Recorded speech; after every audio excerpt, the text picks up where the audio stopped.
संत रामपाल जी महाराज एक ऐसे महान संत जिन्होंने अपनी सतभक्ति, तत्व ज्ञान, करुणा और सेवा के बल पर समाज में नई मिसाल कायम की है।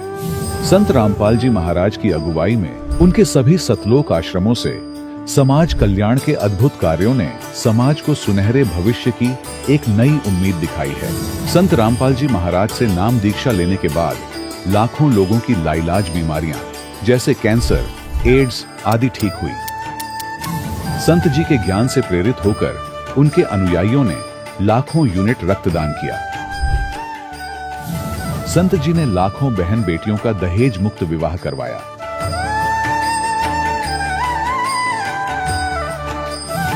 संत जी ने लाखों लोगों का नशा छुड़वाया, करोड़ों उजड़े परिवार बसे। संत जी के आश्रमों में समागम के दौरान निःशुल्क नेत्र चिकित्सा, दंत चिकित्सा प्रदान की जाती है। संत रामपाल जी महाराज द्वारा समय समय पर पर्यावरण संरक्षण के उद्देश्य से बड़े स्तर पर वृक्षारोपण किया जाता है। संत जी ने जरूरतमंदों को तत्काल राहत पहुंचाने के लिए एम्बुलेंस सेवा शुरू की। संत जी अपने अनुयायियों को देहदान के लिए प्रेरित करते हैं, जिससे मानवता की सेवा और चिकित्सा क्षेत्र में सुधार हो सके। संत रामपाल जी महाराज के सभी आश्रमों में हर रोज निःशुल्क भंडारा आयोजित किया जाता है, जहां हर वर्ग, हर जाति और हर धर्म के लोग एक साथ बैठकर भोजन करते हैं।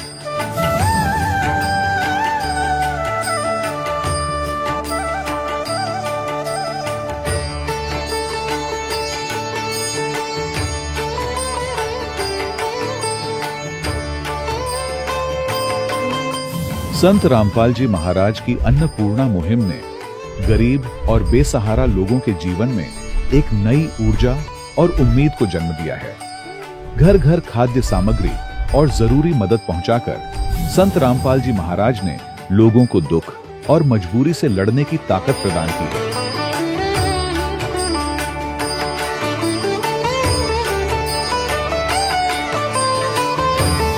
संत रामपाल जी महाराज द्वारा गरीब लोगों के लिए घर बनवाने का अद्भुत कार्य एक ऐसी मिसाल कायम कर रहा है जो सदियों सदियों संत जी की उदारता और दया भावना के तौर पर जाना जाएगा।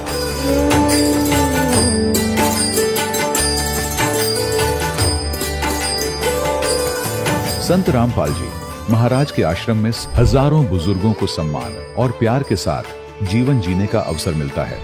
उनके खाने, रहने और स्वास्थ्य की पूरी जिम्मेदारी संत रामपाल जी महाराज उठाते हैं।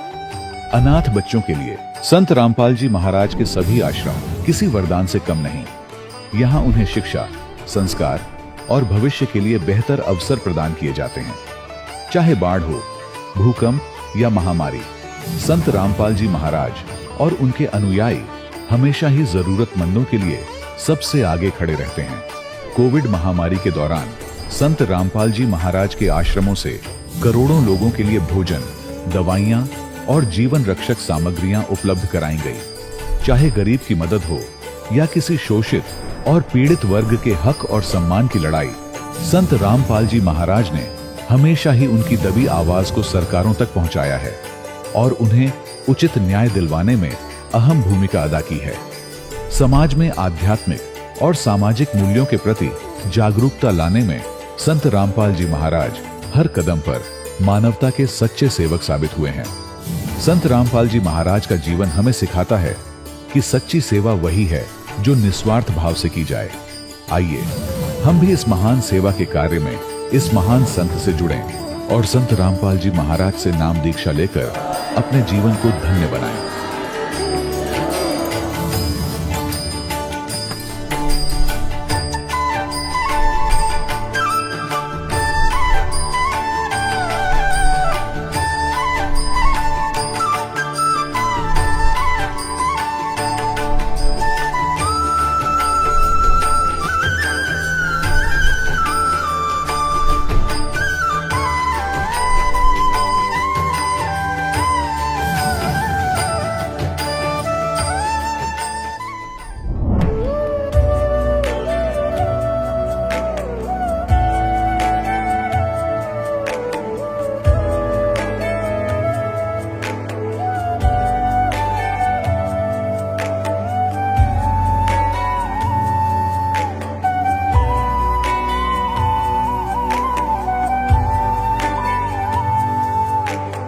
गीता 18 के श्लोक नंबर 62 में भगवान स्वयं कह रहे हैं कि अर्जुन उस परमेश्वर की शरण में जा जिसकी कृपा से परम शांति व शाश्वत स्थान अर्थात सतलोक को प्राप्त होगा।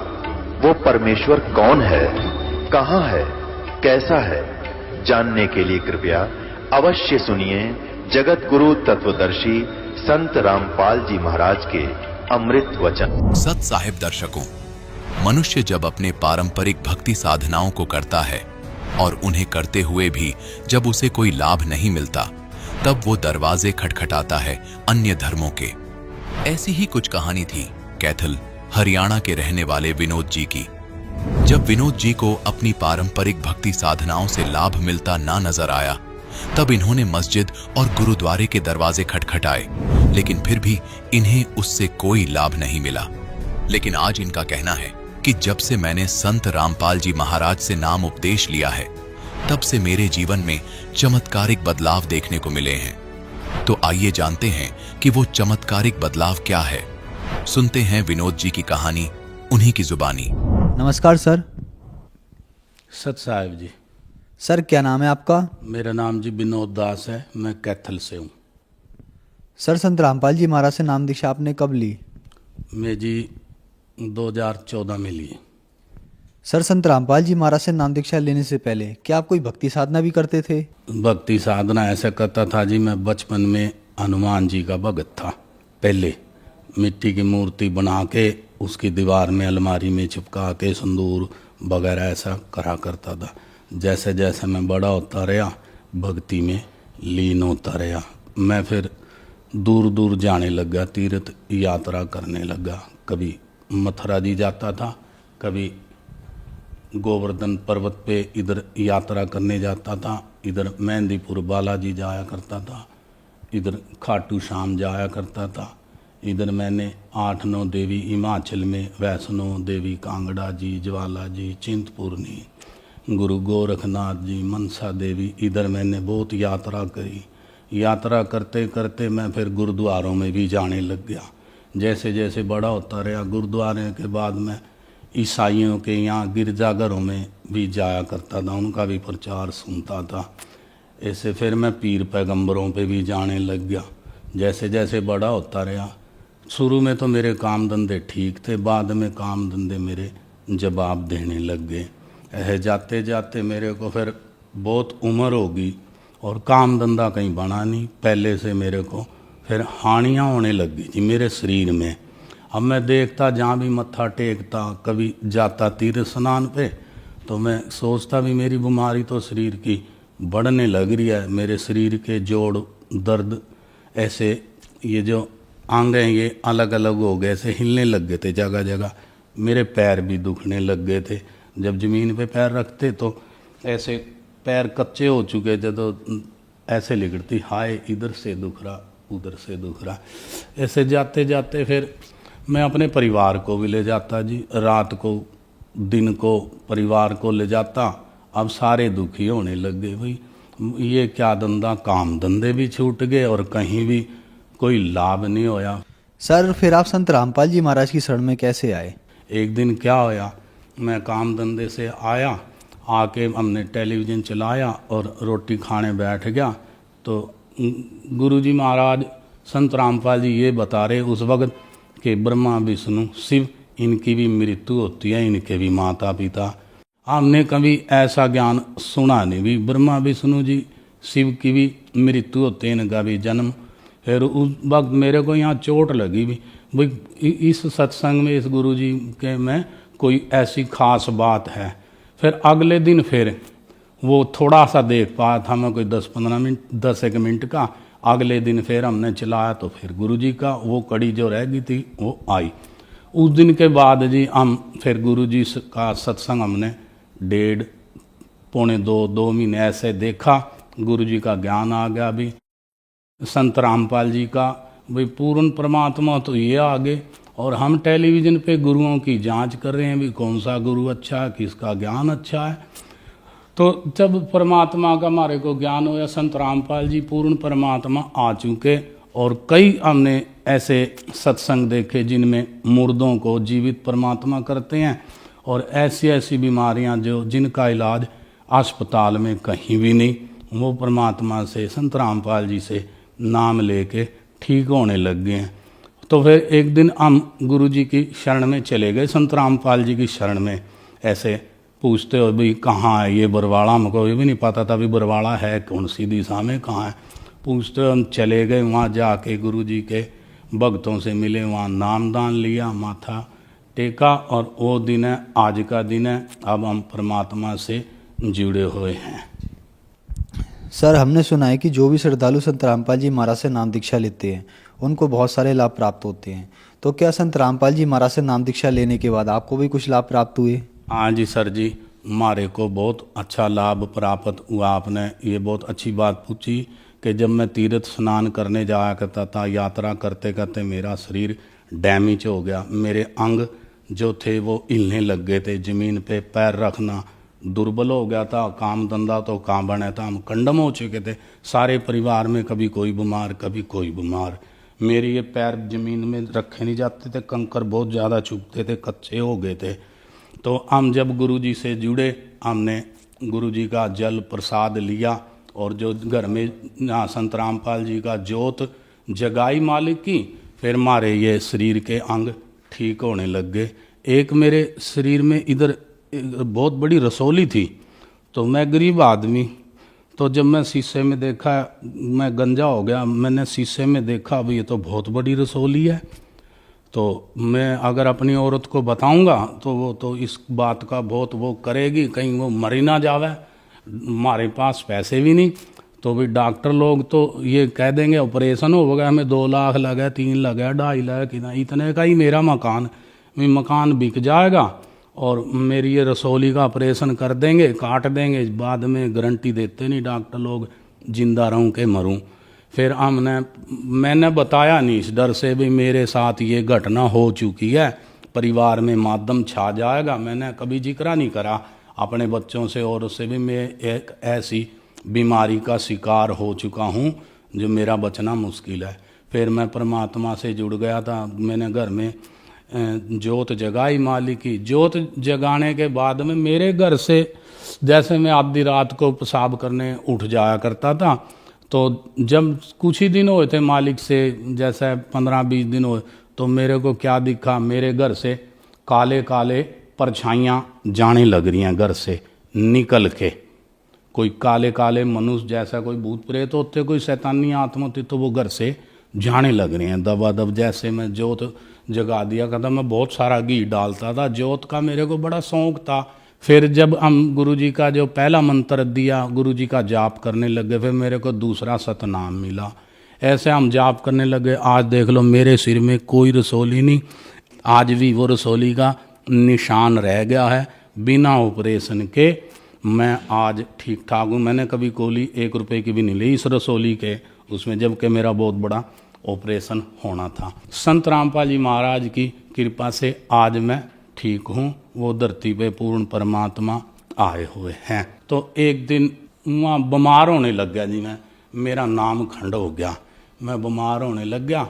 तो फिर एक दिन दोपहर के 2 बजे और 3 बजे का समय था, 2 से 3 बजे का समय जो था, उस वक़्त मैं सोया पड़ा, गुरुजी आए, मेरा एक तरफ लोहे का पलंग है और इधर मैं बीमार पड़ा हूँ, और इधर गुरुजी एक पलंग पे आके बैठ गए। मैं उठा अकेला, मेरे बच्चे बाहर थे, मैं उठा, मैं कहा है गुरुजी आप? तो मैंने ऐसा उठ के, मालिक पहले ये बताओ मेरे को भाई आप क्या खाओगे, आप क्या खाओगे? कोई बहुत बढ़िया फल ले आता हूँ मैं, या कोई बहुत बढ़िया मिठाई ले आऊँ, बहुत बढ़िया सब्जी ले आऊँ मालिक, और मैं बहुत अच्छा खाना दाना बनवाता हूँ, अभी आप क्या खाओगे?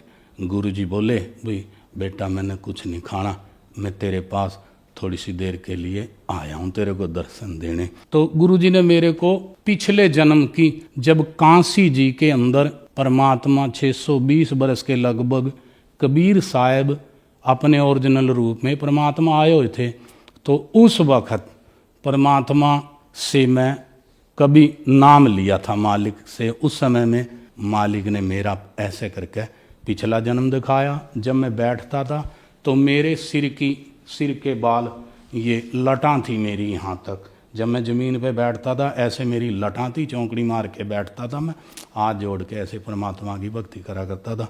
और मेरी ये सफ़ेद दाढ़ी थी, ऐसे ये दाढ़ी थी, बड़े बड़े मूँछ थे सफ़ेद बाल के, आँखों के भी ये मोटे मोटे सफ़ेद बाल ऐसे ऐसे थे। तो मैं एक ऋषि था, धोती और कुर्ता बांधता था ऐसे, वो मेरे को मालिक ने दिखाया। तो एक बार की बात है जी, मैं तीर्थ यात्रा करते करते बहुत दुखी हो गया। मैं कपास की मशीनों का मिस्त्री भी था, तो मैं बहुत दुखी हो गया। ऐसा रात और दिन तीर्थ यात्रा करता था। पहले तो मेरे काम बहुत अच्छे थे, उसके बाद में काम धंधे खत्म होने लग गए। जितना मैं तीर्थ यात्रा पूजा पाठ की तरफ जाता रहता, लाले भी कहते सेठ लोग, भाई मिस्त्री तो बहुत भगत आदमी है। ऐसे जाते जाते मेरे पास इतनी गरीबी आ गई, खाने को दाने नहीं और चाय पीने को कुछ पैसे भी नहीं, ना घर में चाय पत्ती। तो मैं क्या करता था जी, इतनी गरीबी आ गई, तीर्थ यात्रा नहीं छोड़ा करता था मैं। बिना मीठे के, बिना दूध के, मेरी लड़की वो कहती पापा चाय। मैं कहा बेटे देखना तो पैसे अगर आज उधार ले लेंगे फिर कल को देने पड़ेंगे, कल नहीं हफ्ते 10 दिन बाद फिर मांगेगा देने पड़ेंगे। तू ऐसा कर बेटे, चाय की पत्ती उबाल के वही पी लेंगे ठंडी करके। तो ऐसे करके हम चाय बिना मीठा, बिना दूध के, पत्ती के हम चाय पिया करते थे। मैं देवताओं के तीर्थ स्नान करने जाता था, मेरे को ना कोई पैसे की लाभ होया और ना ही कोई मेरा काम धंधा बना, बल्कि जिनसे मैंने पैसे टके लेने थे वो भी मेरे पैसे टके मार गए। मेरे को नुकसान के अलावा और कुछ नहीं होया। अब मैं परमात्मा से जुड़ा हूँ तो मेरे बच्चे भी काम धंधा करने लग गए हैं थोड़ा बहुत, मेरा भी काम धंधे की स्थिति ठीक हो गई है।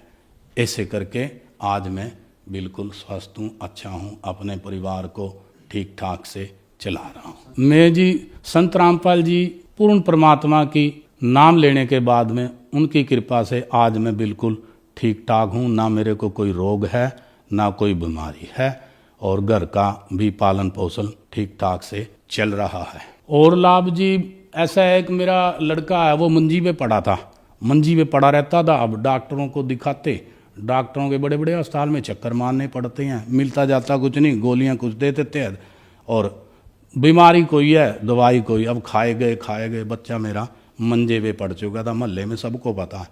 उसकी पागलों जैसी हरकत हो गई थी, शरीर हो गया था और डैमेज हो गया था, सारे अंग शरीर दुख गए थे। क्योंकि मैं परिवार को खींचता था, भाई चलो भाई तीर्थ यात्रा करते हैं, आज गोगा जी जाएंगे, आज रामदेवरा जाएंगे, है जी, आज मेहंदीपुर बालाजी, खाटू श्याम, इधर में जाता रहता था। और जब परमात्मा से मैं जुड़ा, उनसे भक्ति ली, मैंने बच्चों को नामदान दवाया। आज मेरा बच्चा जो मंजे पे पड़ा था, आज मेरा लड़का करीब 24-25 साल का है और वो मंजे पे पड़ा रहता था।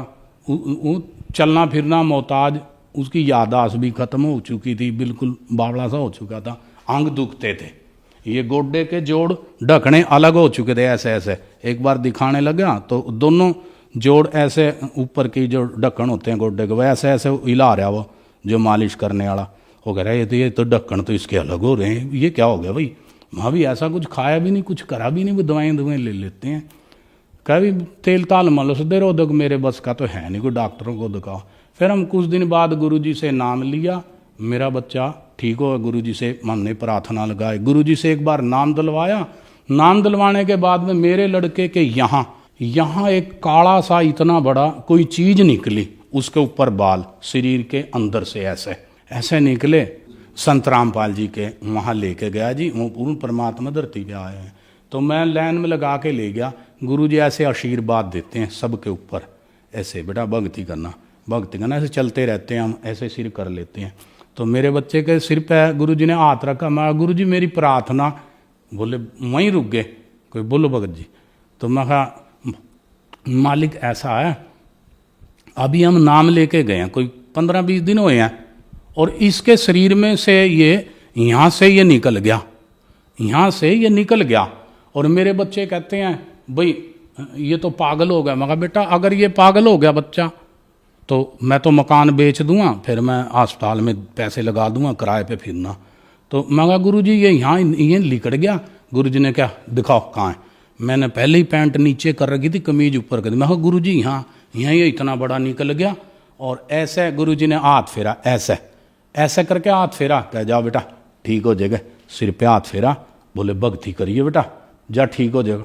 हम आश्रम से बाहर आए हैं, वो मैं देखता हूँ कहाँ गया, मैं कहा दिखाइए बेटा। वो देखा तो वो सिर्फ एक काला सा निशान रह गया, वो तो अंदर ही चला गया जो भी सौदा था, जिसको देखते मेरे शरीर के बाल खड़े हो जाते, आज भी याद करता हूँ। सर, संत रामपाल जी महाराज से नाम दीक्षा लेने के बाद आपको बहुत सारे लाभ मिले। यहाँ एक विचारणीय विषय ये है हमारे दर्शकों में कि आपने बताया कि आपने चारों धाम की यात्रा गई, आपने इतने तीर्थ किए कि बताना भी बहुत यहाँ मुश्किल हो जाएगा। मैं सारे दिन में बता नहीं सकता। आपको और आपके बच्चों को और आपकी पत्नी को इतने तीर्थ किए कि आप लोगों का शरीर भी खराब हो गया तीर्थ करते करते। लेकिन उन सारे तीर्थों करके आपको लाभ नहीं मिला, लेकिन आप संत रामपाल जी महाराज की शरण में आए, आपको बहुत सारे लाभ मिले। तो यहाँ विचारणीय विषय ये है कि इतने सारे तीर्थ करने के बाद भी वहाँ आपको लाभ नहीं मिलता है, और फिर आप लोग संत रामपाल जी महाराज की शरण में जाते हैं, आपको लाभ मिल जाता है। इसके पीछे क्या कारण है? संत रामपाल जी जो आपको मंत्र देते हैं, भक्ति देते हैं, वेद शास्त्रों के अनुसार जो वेद शास्त्रों में लिखा हुआ है मंत्र, उनको जाप करने से हमारे को लाभ होते हैं।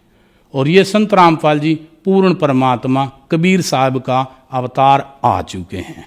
ऐसा आप सब संत महात्माओं से मेरी हाथ जोड़ के प्रार्थना है कि आप भी इनका सत्संग देखें, संत रामपाल जी का, उनके मंत्र जाप करने से तब आपको लाभ मिलेगा। आप बीमारियां दूर होंगी, आपकी उम्र भी बढ़ेगी। जैसे मेरी बीमारी खत्म होगी, मैंने कोई दवाई नहीं ली, आज मेरी ये रसोली बिल्कुल ठीक है और मैं काम धंधा करता हूँ। ये देखो बिल्कुल सब सही है मेरा, संत रामपाल जी की कृपा से ये पूर्ण परमात्मा आया है। सर, संत रामपाल जी महाराज से कैसे जुड़ सकते हैं? कोई भी भक्त आत्मा या कोई संत ऋषि गुरु कोई भी जुड़ना चाहता है, सबसे पहले आपको टेलीविजन पे संत रामपाल जी का सत्संग सुनना जरूरी है। जब आपको ज्ञान होगा तब आप परमात्मा से नाम ले लें। ये पूर्ण परमात्मा कबीर साहब आए हुए हैं संत रामपाल जी के चोले में। धन्यवाद सर। धन्यवाद सर। दर्शकों, अभी आपने सुने संत रामपाल जी महाराज से दीक्षा प्राप्त करके सुखी हुए भक्त के अनुभव। अब देखिए जगत गुरु तत्वदर्शी संत रामपाल जी महाराज के मंगल प्रवचन। गीता ज्ञानदाता अपने से अन्य उस पुरुषोत्तम परम अक्षर ब्रह्म की भक्ति करने के लिए कहता है, जिससे आपकी जन्म और मरण छूटेगा। 7वें अध्याय के 29वें श्लोक में गीता ज्ञानदाता कहता है कि मेरे इस ज्ञान का जो आश्रय कर लेता है, यानी तत्वदर्शी संत की जो खोज कर लेता है और तत्व ज्ञान से जो परिचित हो जाता है, जरा मरण मोक्षाय माम आश्रित ये तंति ते ये तत् ब्रह्म विदु कृष्णम अध्यात्म कर्मम च अखिलम। इसका अर्थ ये है, गीता ज्ञानदाता कहता है कि मेरे इस ज्ञान को जो आधार मान के तत्वदर्शी संत की खोज कर लेता है, वो व्यक्ति तत्ब्रह्म से और सारे अध्यात्म ज्ञान से और सभी कर्मों से परिचित हैं, जो जरा और मरण से छूटने के लिए ही प्रयत्न करते हैं। जरा माने वृद्धावस्था का दुख और मरण माने मृत्यु। इस बुढ़ापे के दुख और मृत्यु के दुख से जो छूटने के प्रयत्न कर रहे होते हैं, वे उस तत्ब्रह्म से परिचित हो चुके हैं और मेरे इस ज्ञान का आश्रय कर लिया है। उन्होंने तत्वदर्शी संत की खोज कर लिया। वो तत्ब्रह्म से परिचित हैं, सारे अध्यात्म ज्ञान से परिचित हैं और यहाँ सब कर्मों से परिचित हैं। वो यह संसार की किसी वस्तु की इच्छा नहीं करते, वो केवल जरा माने वृद्धावस्था के दुख से और मरण माने मृत्यु से छूटने का ही प्रयत्न करते हैं। अब श्रीमद् भगवत गीता अध्याय नंबर 8 के श्लोक नंबर 1 में अर्जुन ने पूछा, किम तत्ब्रह्म किम अध्यात्म किम कर्म पुरुषोत्तम। अब गीता ज्ञानदाता तो श्री कृष्ण ने पुरुषोत्तम मान रहा था, जय विष्णु, और ये तो कहता पुरुषोत्तम कोई और है। फिर भी जो ये तो अर्जुन की सोच है, किम पुरुषोत्तम। अब यहां अर्जुन ने पूछा कि वो तत्ब्रह्म क्या है, वो कौन है जिसके जानने के बाद केवल जरा और मरण से छूटने का ही प्राणी प्रयत्न करता है साधक, और कोई वस्तु की डिमांड इस लोक की नहीं करता। इसका भाव ये है। अब गीता ज्ञानदाता गीता अध्याय नंबर 8 के श्लोक नंबर 3 में कहता वो परम अक्षर ब्रह्म है। यानी गीता ज्ञान दाता से अन्य है। इसलिए 8वें अध्याय के 5 और 7 श्लोक में गीता ज्ञान दाता कहता है मेरी भक्ति कर, युद्ध भी कर और मुझ में आस्था रख, भावत रह, मुझे प्राप्त होगा। अपना मंत्र बताता 8वें अध्याय के 13वें श्लोक में ओम इति एकाक्षरम ब्रह्म व्यवहारण माम अनुस्मरण यह प्रयाति तजंदेहम सयाति परमाम गतिम। मुझ ब्रह्म का केवल एक ओम अक्षर है, नथिंग एल्स, इसके अतिरिक्त कुछ नहीं। उच्चारण करके सिमरण करता हुआ यह प्रयाति तजंदेहम, जो शरीर छोड़कर जाता है, सयाति परमाम गतिम, वो ओम से मिलने वाली परम गति को प्राप्त होता है। ओम से क्या प्राप्ति होती है? ब्रह्मलोक मिलता है, क्योंकि ये ब्रह्म का मंत्र है। और गीता अध्याय नंबर 8 के श्लोक नंबर 16 में कहा है कि ब्रह्मलोक पर्यंत ये सभी लोक पुनरावर्ती में, उनके वहां जाने के बाद भी लौटकर जन्म मृत्यु में प्राणी आते। ये वो स्थान नहीं है जहां जाने के बाद साधक फिर लौटकर कभी नहीं आते। 15वें अध्याय के जो 4थे श्लोक में कहा है। तो इस ब्रह्म की साधना करने से ब्रह्मलोक प्राप्त होता है। ब्रह्मलोक में गए हुए प्राणी भी पुनर्वर्ती में होते हैं, जन्म मृत्यु होता है। इसलिए 18वें अध्याय के 62वें श्लोक में कहता अर्जुन तू सर्वभाव से उस परमेश्वर की शरण में जा, उसकी कृपा से ही तू परम शांति और सनातन परम धाम को प्राप्त होगा, उस परमेश्वर की ही कृपा से। और उसका मंत्र बता दिया 17वें अध्याय के 23वें श्लोक में कि ओम तत् सत इति निर्देश ब्रह्मण त्रिविध समर्थ। ब्रह्मण माने सच्चिदानंद घन ब्रह्म, यानी परम अक्षर ब्रह्म के प्राप्ति का, उस लोक की प्राप्ति का, जहां जाने के बाद साधक फिर लौटकर कभी संसार में नहीं आते, उसके वो मंत्र है ओम तत् सत। अपना तो गीता ज्ञानदाता ने 8वें अध्याय के 13वें श्लोक में बता ही दिया कि मुझ ब्रह्म का केवल एक वो मंत्र है। ये तो इनकम्प्लीट साधना है, ब्रह्म तक की है, जन्म मृत्यु सदा बनी रहेगी, वो शाश्वत स्थान प्राप्त नहीं हो सकता, वो सुख प्राप्त नहीं हो सकता।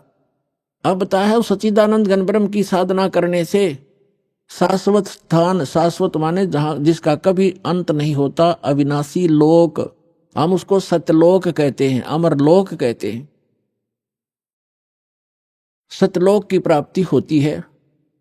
तो उसका मंत्र है ओम तत्सत। ओम तो सरपुरुष का, इस ब्रह्म का, और तत् जो है ये अक्षर पुरुष का साधना मंत्र है। तत् ये सांकेतिक है, तत् नहीं, ये अन्य मंत्र है, ये कोड वर्ड है, सांकेतिक शब्द है।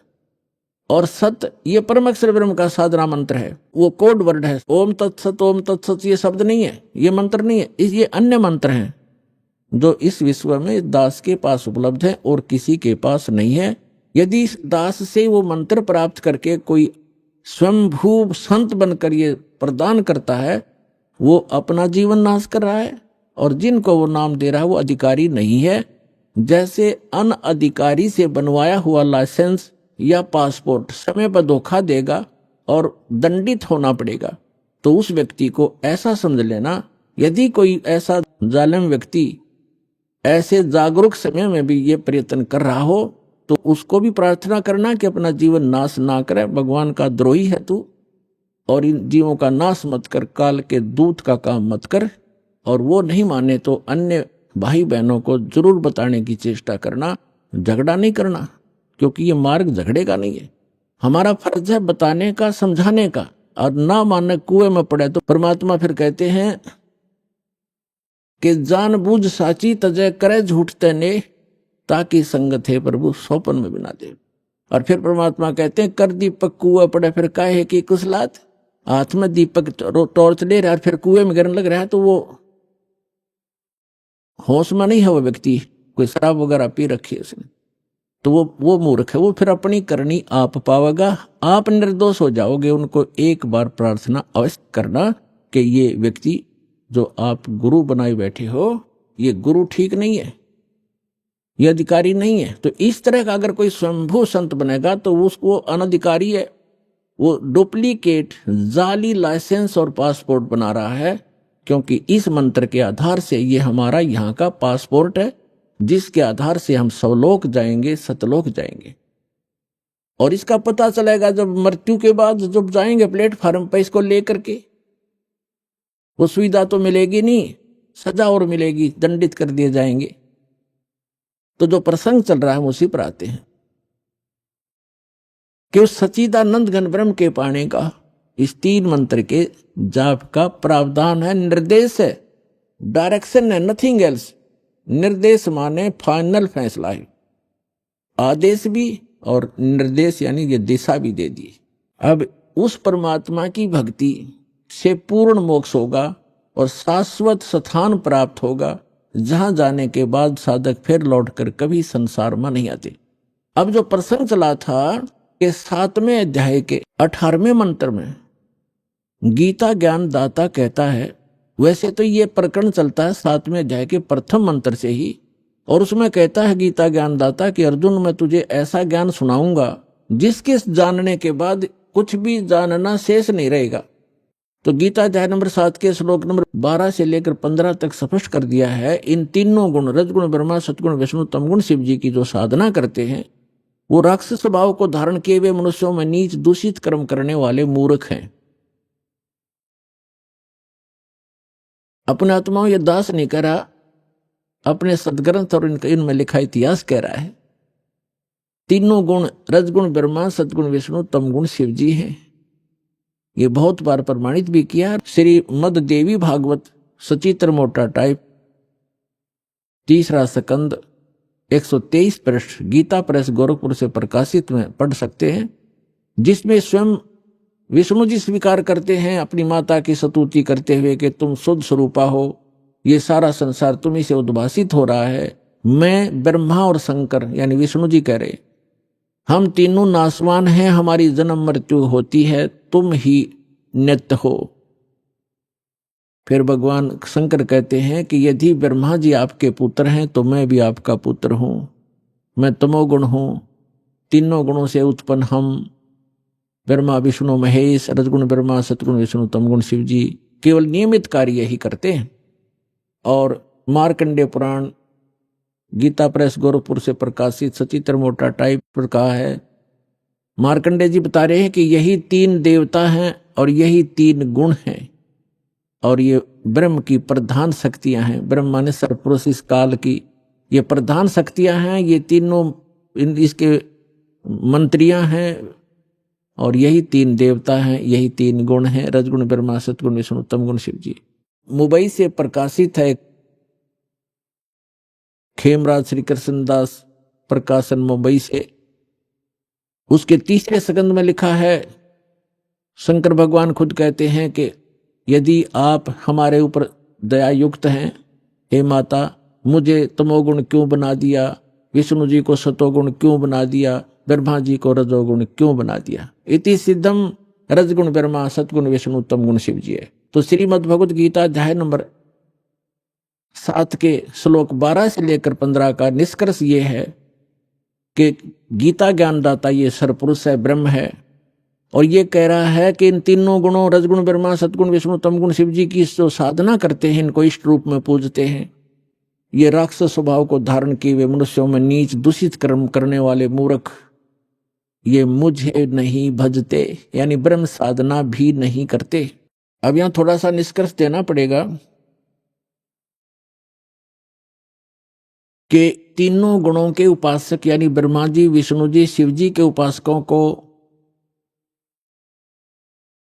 राक्षस स्वभाव का क्यों कहा, दूषित यानी बुरे कर्म करने वाला मूर्ख और नीच क्यों कहा। जैसे रजगुण ब्रह्मा की साधना की थी, पूजा की थी हिरण्यकशिपु ने, और ऐसा दुर्बुद्धि प्राणी स्वयंभू भगवान बन गया, अपने पुत्र प्रहलाद का शत्रु बन गया, ऐसे कर ढाई उस प्यारी आत्मा पर कुत्ते वाली मौत मारा गया, असुर स्वभाव राक्षस कहलाया। कहते हिरणाकुश छाती तड़वाई और ब्राह्मण बाणा कर्म कसाई। ब्राह्मण माने भक्त, कर्म तो दिखे तो भगत साधना करता, और ऐसे कर्म करे, कहर तोल दिया उस बालक के ऊपर अपने पुत्र पर, इन मान बढ़ाई के भूख्यान। तो इससे दुष्ट और कौन होगा, नीच दूषित कर्म करने वाला मूर्ख। ये जल्लाद के काम करे, उसने अपने पुत्र का दुश्मन बन बैठा और अपनी अंत में दुर्गति को प्राप्त हुआ, राक्षस कहलाया। कहते हिरणाकुश छाती तुड़वाई और ब्राह्मण बाणा और कर्म कसाई। फिर भगवान तमोगुण शिव की पूजा की थी रावण ने, और किस संज्ञा को प्राप्त हुआ खूब आपको पता है। और कैसे दूषित कर्म किया, एक पर नारी को उठा लाना सूरवीर का काम होता है, दुर्भावना से, और कैसे जुल्म करने चाहे, अंत में कुत्ते वाली मौत मरा और राक्षस कहलाया, जो तमोगुण भगवान शंकर का उपासक था। एक भस्मागिरी नाम का शिव का उपासक, तमोगुण शिव का साधक, अंदर में दोष लिए हुए भगवान शिव के महल के सामने कैलाश पर्वत पर सिरासन पर 12 वर्ष तक तपस्या करता रहा, हठ योग करता रहा। उसने वहां पर धरना दे दिया। एक दिन पार्वती जी ने कहा कि जी आप तो महादेवों के देव हैं, महापुरुष हो, आपके घर में किस वस्तु की कमी है, क्या मांगता है आपका पुजारी, इसको देव और फारिग करो। 12 वर्ष के बाद भगवान शिव ने कहा कि मांग भी भस्मागिरी, क्या मांगता है। ये गिरिपुरी नाथ होगड़न, ये 10 ये सन्यासी जितने हैं ये भगवान शिव के उपासक हैं, 10 नामी वगैरह। जब भगवान शिव ने कहा कि मांग क्या मांगता है भस्मागिरी, तो ऐसे ही उसी पोजीशन में उसने कहा कि भगवान पहले वचनबद्ध हो तब मैं मांगू। भगवान शंकर ने कहा सोचा ले मांग लेगा जो मांगेगा, भगत है क्या, क्या मांगेगा ये, कोई सिद्धि ले लेगा छोटी मोटी।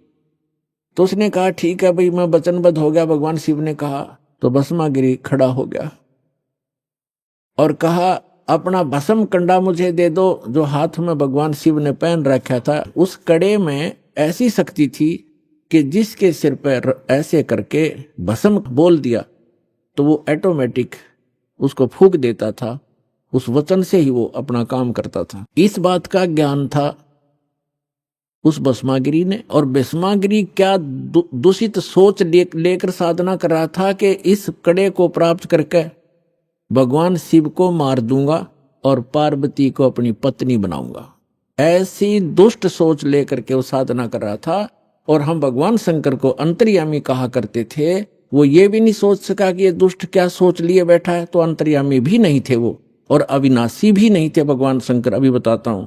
अब भगवान शिव ने वो भस्म कड़ा दे दिया क्योंकि वचनबद्ध हो गए थे। और भगवान शिव ने सोचा जंगल में रहता है, साधु संत है, राक्षसों से बचने के लिए लिया होगा। ज्यों ही भस्मागिरी के हाथ में भस्म कड़ा आया, उसने तुरंत तेवर बदल लिए और ऐसे अभद्र आकृति बनाकर कहने लगा कि होले शिव होशियार, तुझे मारूंगा, पार्वती को अपनी पत्नी बनाऊंगा, मेरा यही उद्देश्य था, आज मैं सक्सेस हुआ। यूं कहकर के ज्यों ही भगवान शिव की तरफ वो चला तो भगवान शिव ने वहां से खखाठा दिया, यानी बहुत तेज स्पीड से दौड़ा। आगे आगे भगवान और पीछे पीछे पुजारी। पुण्यात्माओं, अब गीता अध्याय नंबर 7 के श्लोक नंबर 12 से 15 में इनको ये संज्ञा दी गई है कि राक्षस स्वभाव को धारण किए मनुष्यों में नीच दूषित कर्म करने वाले मूर्ख। अब इससे दुष्ट कर्म और क्या होगा, जिसको इष्ट रूप में पूज रहा उसकी पत्नी पर बदनीयत है उस व्यक्ति की, अपनी मां के ऊपर बुरी नजर किए हुए वो पापी आत्मा भस्मागिरी। तो फिर वो भगवान शिव भाग रहे हैं। देखो भगवान शिव अविनाशी भी नहीं थे, अगर अविनाशी होते तो भागते ही नहीं, उस पे उस शस्त्र ने काम करना ही नहीं था।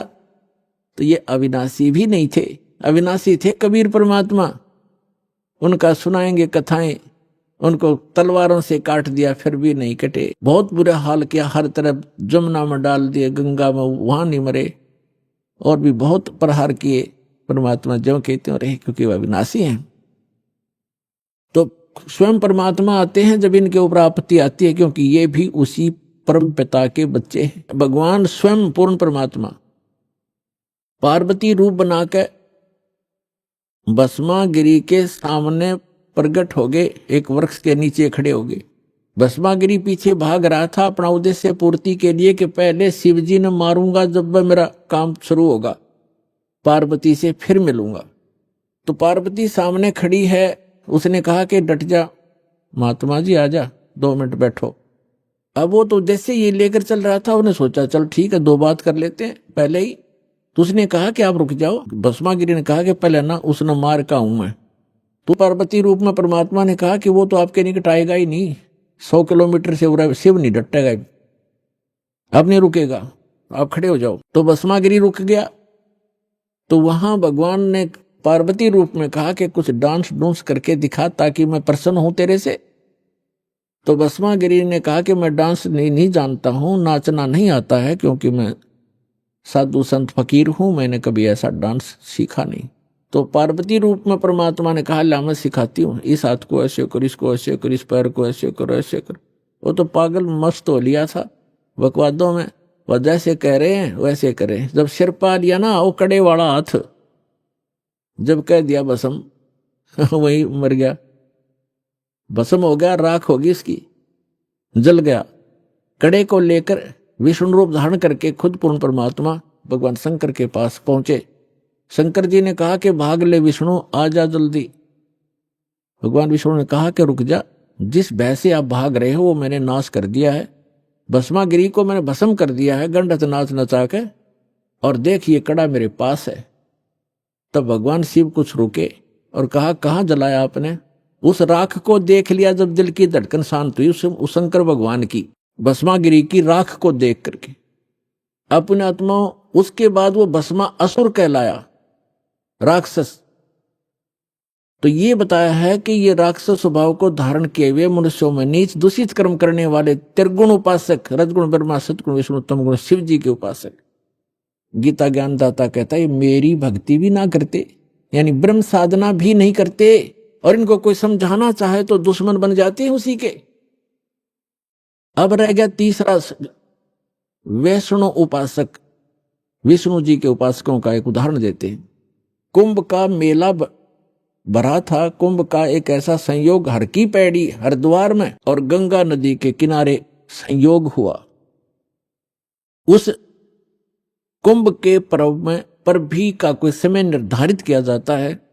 उस निर्धारित समय में स्नान करना होता है, वो 1 घंटे की या आध घंटे की ही होती है, या 2 घंटे का समय होता है। ये सभी अब वहां जाकर के जहां पर भी लगती है, जिस भी सरोवर में, उस समय वो हर की पैड़ी हरिद्वार में लगी हुई थी।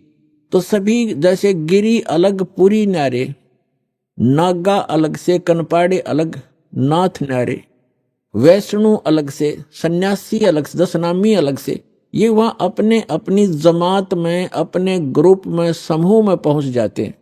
इन सब का एक ओवरऑल मुखिया होता है, उसकी अगुवाई में ये सब पीछे पीछे चलते हैं। उस स्नान करने वाले स्थान की तरफ प्रस्थान कर देते।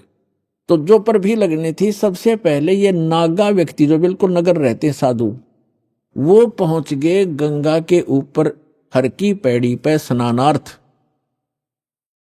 तो जो ही ये सब हर पैड़ियों पर छा गए, तो उसी समय पीछे से सतोगुण विष्णु के उपासक वैष्णु संत आ गए वहां पर। उन्होंने कहा कि हे नागाओ, पहले स्नान हम करेंगे, आप पीछे आओ, हम श्रेष्ठ हैं और हम सतोगुण विष्णु जी के उपासक हैं, हम प्रथम स्नान करेंगे। अब नागाओं ने कहा कि नहीं, हम सर्वश्रेष्ठ हैं, हम त्यागी और बैरागी हैं, हम वस्त्र भी धारण नहीं करते हैं, हम निवस्त्र रहते हैं, नि इच्छा हैं, हम सर्वश्रेष्ठ हैं, हम प्रथम स्नान करेंगे। इस बात पर वैष्णव ने फिर दोबारा उनको व्यंग कर दिया और करड़ी ढंग से धमका दिया कि तुम काहे के श्रेष्ठ हो, तुम टट्टी के हाथ भी नहीं धोते, सड़फड़ पशु की तरह नंगे फिरते हो, राख लपेटे रखते हो, काहे के श्रेष्ठ हो, तुम पीछे आओ, प्रथम हम स्नान करें। इसी बात पर वैष्णु साधु जो विष्णु जी सतोगुण उपासक और नागा शंकर भगवान के तमोगुण उपासक, इन दोनों का युद्ध हो गया। भगवान भूल गए, हर की पैड़ी कहें कि भगवान की पैड़ी, भगवान भूल गए, स्नान और पर भी भूल गए, एक मान बढ़ाई, अपना नीच वृत्ति ही याद रखी, नीच स्वभाव याद रहा। एक दूसरे को काटने लगे, मुंह से काट लें, बाल पकड़कर घुमा दें, पटक पटक कर मारें, जैसे एक फिर तीर मारें, तलवार से गर्द कटारी घोंप दी, कत्लेआम कर दिया। ये 25,000 ये त्रिगुण उपासक आपस में कट कर मर गए उस हर की पैड़ी पे। गंगा का पानी लाल कर दिया, लाशों की सौ का उसमें बेशुमार सौ चल पड़ी।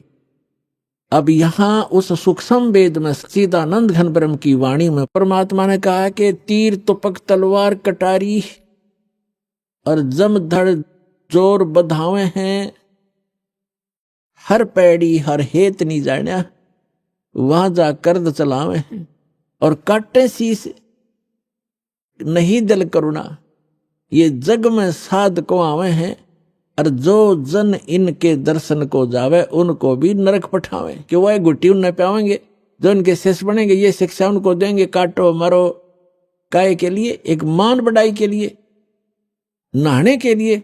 अरे एक जनसाधारण भी कोई नहा रहे हो 10 20 50 100 भक्त, आम व्यक्ति भी, और वहां कोई व्यक्ति आ जा भाई मैं भी नहा लूं, अकाजा आप भी नहा लो, शतान दे देते हैं।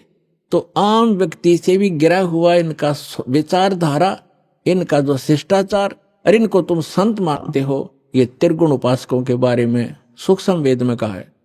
कहते तीर तुपक तलवार कटारी और जमधर जोर बधावे हैं, हर पैड़ी हर हेत नहीं जाना। हर की पैड़ी कहो भगवान का प्रेम नहीं समझा, भगवान की आत्माओं को काट रहे हो, हर पैड़ी हर हेत नहीं जाना, और वहां जा तेग चलावे हैं, तेग माने तलवार, और काटे शीश, कहते गर्दन काट रहे, सिर काट रहे, नहीं दिल करुणा, इनके दिल में दया नहीं, और ये जग में साध कवावे हैं, इनको साधु कहते हो, संत कहते हो।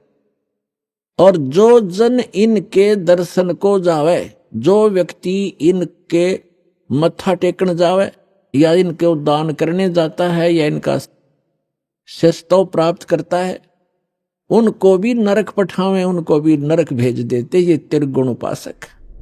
अभी आपने सुने संत रामपाल जी महाराज के मंगल प्रवचन। आइए अब सुनते हैं संत रामपाल जी महाराज से नाम दीक्षा लेकर सतभक्ति करके अद्भुत लाभ प्राप्त करने वाले अनुयायी के विचार। दर्शकों, वेदों में प्रमाण मिलता है कि पूर्ण परमात्मा अपने साधक के सभी पाप नाश कर देता है, और यदि साधक मृत्यु को प्राप्त हो गया हो तो उसे मृत्यु से वापस लाकर उसकी आयु 100 वर्ष और बढ़ा देता है। दर्शकों, वेदों की यह बात आज सत्य होती हुई दिखाई देती है। ऊधम सिंह नगर उत्तराखंड के रहने वाले कुलवंत जी के साथ भी कुछ ऐसा ही हुआ है। कुलवंत जी का कहना है कि मेरी मृत्यु हो चुकी थी, मुझे काल के दूत ऊपर ले जा चुके थे, लेकिन संत रामपाल जी महाराज की कृपा से आज मैं जिंदा हूं। दर्शकों, ये कैसे हो सकता है? आखिर इसके पीछे की सच्चाई क्या है? आइए सुनते हैं कुलवंत जी की कहानी, उन्हीं की जुबानी। नमस्कार सर। नमस्कार जी, आपका क्या नाम है? जी, मेरा नाम कुलवंत सिंह। कुलवंत सिंह जी, आप कहाँ से आए हैं? उधम सिंह नगर उत्तराखंड से आया हूँ। सर, संत रामपाल जी महाराज जी से आपने नाम दीक्षा कब ली? ये 11 अक्टूबर 2014 को। सर, संत रामपाल जी महाराज जी से नाम दीक्षा लेने से पहले आप क्या भक्ति साधना करते थे? गुरु रामपाल जी महाराज जी से भक्ति करने से पहले मैं हनुमान जी को विशेष रूप में उसकी उपासना करता था और कई सालों तक उसके व्रत रखे, लेकिन मुझे कुछ लाभ नहीं हुआ। इसी बीच में मुझे गांव के एक गुरु जी को अपनाया, उन्होंने मुझे हनुमान जी की साधना के लिए मुझे चालीसा दिया। उसको मैंने लगभग 3 बार किया। मुझे हनुमान जी के दर्शन तो नहीं हुए, लेकिन नुकसान हुआ। इसके बाद फिर मैंने काली माँ की उपासना स्वयं की, मुझे उसमें कोई विशेष लाभ नहीं हुआ। उसके बाद मुझे एक और गुरु मिला, उन्होंने मसानी की देवी की पूजा करने के लिए कहा। मैं मशानों में जाना, तंत्र मंत्र यंत्र विद्या कई प्रकार से की, लेकिन मुझे कुछ लाभ नहीं हुआ। उसके बाद फिर मैं डॉक्टर नारायण दत्त शिरमाली के यहाँ जोधपुर में गया, वहाँ नाम दीक्षा ली, तो उससे मुझे कोई लाभ नहीं हुआ। इन देवी देवताओं की भक्ति करते करते मैं काफ़ी परेशान हो गया। मेरा स्वास्थ्य गिर गया, जिसमें मुझे शुगर, काला पीलिया, टीबी जैसे भयानक रोगों ने रोगग्रस्तित कर दिया। इसके इलाज के लिए मैंने सब पहले रुद्रपुर में एक जोशी जी को दिखाया, तो उन्होंने मतलब टीबी के लक्षण के लिए मुझे इलाज किया, लेकिन उसके बाद मुझे कोई लाभ नहीं हुआ। उसके बाद फिर मैं राम मूर्ति हॉस्पिटल में भर्ती रहा। लेकिन वहाँ मुझे कोई विशेष लाभ नहीं प्राप्त हुआ। कई समस्याओं ने, आर्थिक समस्या तथा कई में चीज़ें आती हैं जिसका मैं वर्णन नहीं कर सकता, इतना मैं दुखी हो चुका था। क्योंकि ये जो मैं भक्ति पूजा कर रहा, ये शास्त्र विरुद्ध था। शास्त्र के विरुद्ध में तो भगवान कृष्ण जी ने बताया था, जो शास्त्र विधि को त्याग कर मन आचरण करते हैं उनको ना सिद्धि प्राप्त होती है, ना प्राम गति मिलती है। फिर आप संत रामपाल जी महाराज जी के शरण में कैसे आए? जी, जब मैं ये भक्ति साधना कर रहा था तो मेरा शरीर काफ़ी कमज़ोर होने लगा। तो मैंने मतलब अपने शरीर की जांच करवाई तो मुझे काला पीलिया शुगर कई था। तो मुझे ऐसा लगा कि अब मेरा जीवन शेष नहीं है। तब मैं अपनी धर्म पत्नी के साथ मैंने सोचा आखिर में गुरु की शरण में जाना जरूरी है। तब मैं नाम दीक्षा लेने के लिए राधा स्वामी बाबा गुरविंदर जी के पास दिल्ली पहुंचा, लेकिन वहाँ मैं काफ़ी प्रयासों के बाद भी मुझे नाम दीक्षा नहीं मिली। वहाँ से मैं फिर हम दोनों पति पत्नी वापस घर आए। उसके बाद फिर मैंने सोचा अब गुरु जी का शिष्य बनने के लिए मैंने अपने सिर पे बाल भी रखे ताकि मैं अमृत छक सकूं। लेकिन इसी बीच में जब मेरे से ये हुआ, शरीर नाश हो ही रहा था, तभी मुझे मेरे ससुराल वालों इस गुरु संत रामपाल जी महाराज जी से जुड़े हुए थे, तो उन्होंने बताया कि एक बरवाला में एक संत आए हुए हैं, उसकी कृपा से सब प्रकार के रोग दुख दूर हो जाते हैं। जब उन्होंने मेरी पत्नी को बताया तो मेरी पत्नी ये कहने लगी आप एक बार वहाँ जाओ, वो आपके दुखों का निवारण हो जाएगा। तब मैंने उनसे कहा था मैं किसी संत वगैरह से नहीं मिलता, सारे संत मुझे ऐसे ही लगते हैं। लेकिन बाद में फिर उन्होंने मुझे प्रेशर डाला कि एक बार जाओ तो सही, वो संत कबीर जी ने का नाम देते हैं। जब मैंने संत कबीर का नाम सुना तो ये तो मुझे पता था कि वो संत कबीर एक परमात्मा के रूप में थे। इसी उद्देश्य में मैंने अपने एक मलकीत सिंह, अब मैं अपने गांव का ही भक्त था, उससे संपर्क हुआ। उन्होंने कहा कि मैंने उनसे बोला कि मैं बरवाला जाना चाहता हूं। तो उन्होंने कहा वो गुरु जी से मैंने भी नाम दीक्षा ली हुई है। तब उन्होंने मुझे एक ज्ञान गंगा दी। मैंने उस ज्ञान गंगा को बहुत बारीकी से देखा, उसमें सब कुछ का वर्णन था, ब्रह्मा विष्णु कौन है, इनके माता पिता कौन है, और जिसमें कुरान का भी देखा था। उसमें फुरकानी 25 आयात नंबर 52 पे लिखा हुआ था, फला तूतिल काफिर जाबिदिन बिही जुबादन कबीरन। इसका अर्थ है वो अल्लाह कबीर है जिसने 6 दिन की सृष्टि की। इसमें 58-59 आयात पर भी इसके बारे में पूरा बताया। 6 दिन उन्होंने सृष्टि की रचना, 7वें दिन अपने आसमान सिंहासन पर जा बैठा। इसी का प्रमाण बाइबल में भी ठीक 6 दिन तो उसने परमात्मा ने सृष्टि रची और 7वें दिन वो अपने तख्त पर विराजा। उसके बाद ये प्रमाण गुरु नानक जी के राग श्री में है, एक नाम तारे संसार में एहो ऐस आधार, नानक नीच कहे विचार, धानक रूप रहा करतार। उसके बाद फिर मुझे इसके प्रमाण मिले कि परमात्मा स्वयं कबीर था। जब मैंने गीता के प्रमाण देखे तो उसमें साफ स्पष्ट लिखा था कि आप किसी तत्ववर संत की शरण में जाओ जिसके नाम दीक्षा लेने से ही आपका कल्याण हो सकता है। इसके बाद मैं 10 अक्टूबर को घर से चला, जिस सतलोक आश्रम 11 को पहुंचा।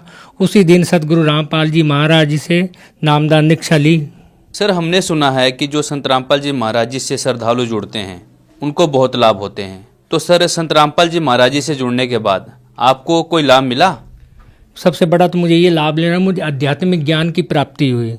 इसके बाद एक बार की बात है, मैं घर में काफ़ी बीमार हो गया तो अचानक मुझे मूर्छा आने लगी। मुझे यहाँ से बरेली ले गए थे, जहाँ पे डॉक्टरों ने मुझे कुछ समय के लिए डेड बॉडी करार दिया गया था। लेकिन मुझे इसके बाद कुछ पता नहीं है। बताते हैं कि तुम्हारा डेड बॉडी होने के बाद मेरे जो धर्म पत्नी के भाई हैं उन्होंने मेरा हाथ पकड़कर, गुरु रामपाल जी महाराज जी का उपदेशी थे, वो मंत्र जाप करता रहा। लेकिन जब मैं तीसरे दिन, उसके बाद लगभग 1 घंटे बाद मुझे एक नस हलचल हुई। उसके बाद मुझे एक इंजेक्शन दिया गया। इंजेक्शन के बाद मुझे का ग्लूकोज वगैरह बोतने लगी।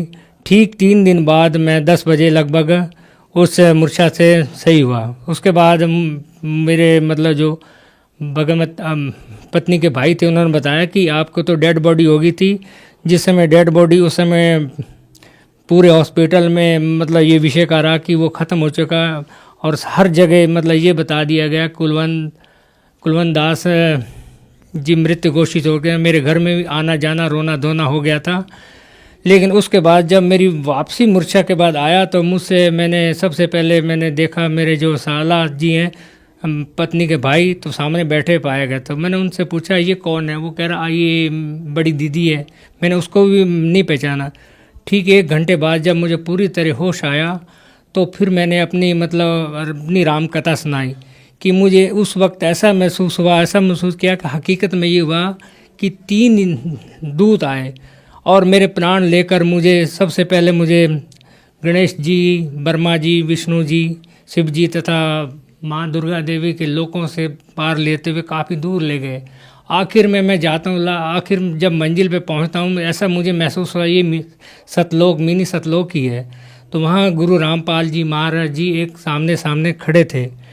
मैंने जब देखा तो उन्होंने मुझसे कहा बेटा कि भक्ति अधूरी है तो आपको मैं एक मौका और भक्ति का देता हूँ, आप अपना जीवन सफल हो जाएगा। उसी वक्त गुरु संत रामपाल जी महाराज जी ने कबीर का रूप दिखाया। उसके बाद मुझे वहाँ से तीनों यमदूतों ने वहाँ से एक धक्का दिया और धक्का देने के बाद मैं जब यहाँ से आंखें खुली तो मैं एकदम अपने आप को देखा, मैं पसीनों पसीन से तर हो गया।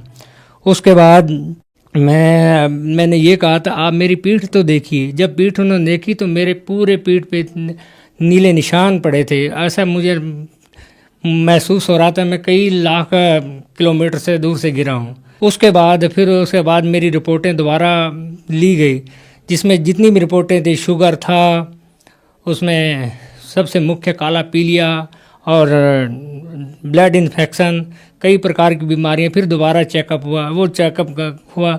उसके बाद मुझे जितनी रिपोर्टें आई सारी नॉर्मल है। आज मैं आपको सामने दिखा भी सकता हूँ जी। ये देखिए मेरी टीबी की रिपोर्टें हैं और गुरु महाराज रामपाल जी की शरण में आने से मेरी इस समय टीबी से पूर्ण तरह मुक्त हूँ। उस वक्त मेरा लगभग 48 किलो वेट था। इस समय आज मैं 73 के लगभग मेरा वेट है और मैं आपके सामने खड़ा हूँ। इस समय मैं गुरु रामपाल जी महाराज जी की कृपा से पूर्ण रूप से स्वस्थ हूँ। सर हम आपसे ये जानना चाहते हैं, संत रामपाल जी महाराज में ऐसी क्या शक्ति है जो आपकी बीमारी अन्य देवी देवता की पूजा करते करते ठीक नहीं हो रही थी और संत रामपाल जी महाराज जी के शरण में आने के बाद बिल्कुल आप ठीक हो गए? गुरु रामपाल जी महाराज शास्त्र अनुकूल साधना बताते हैं। उसके पास साधना करने से असाध्य रोग, टीबी, कैंसर, कई तरह की बीमारियां समाप्त हो जाती हैं तथा उसके पास इसका समाधान भी है। जैसे कई प्रकार के दुखों रोगों का निवारण तो होगा ही होगा और मोक्ष भी प्राप्त होगा। संत रामपाल जी पूर्ण परमात्मा है, जो कबीर परमात्मा जी के अवतार माने जाते हैं और वास्तव में वे पूर्ण परमात्मा संत रामपाल जी महाराज ही हैं इस वक्त। सर आप जन समुदाय को क्या संदेश देना चाहेंगे? जी, जन समूह को ये प्रार्थना उनके आगे नर्म निवेदन करता हूँ कि एक आप भी अपना जिंदगी का जीवन बहुत ही अनमोल है, अपना जीवन सफल कराएं और जो प्राणी किन्हीं रोगों से रोगग्रस्त है वो भी उसका भी समाधान हो सकता है। जिस प्रकार मेरा भी शरीर पूर्ण रूप से अस्वस्थ हो गया था और मुझे डॉक्टरों ने मृत घोषित कर दिया था, मैं भी एक जिंदा मिसाल हूँ, आपके सामने खड़ा हूँ। इस वक्त मैं गुरु रामपाल जी की कृपा से आपके सामने एक जिंदा रूप में खड़ा है। सर संत रामपाल जी महाराज जी से यदि कोई नाम दीक्षा लेना चाहे तो कैसे ले सकते हैं? जी, आजकल तो पूरे भारतवर्ष में काफ़ी सुविधा दी गई है, जिसमें कई टीवी चैनलों पर गुरु रामपाल जी के प्रवचन आते हैं। लगभग पट्टी चलती जिसमें उनमें नंबर दिए गए, जो नंबरों से फ़ोन कर आप किसी भी नज़दीकी केंद्र पर कांटेक्ट करके और नाम दीक्षा प्राप्त करके अपना जीवन कल्याण करवा सकते हैं। धन्यवाद सर। नमस्कार।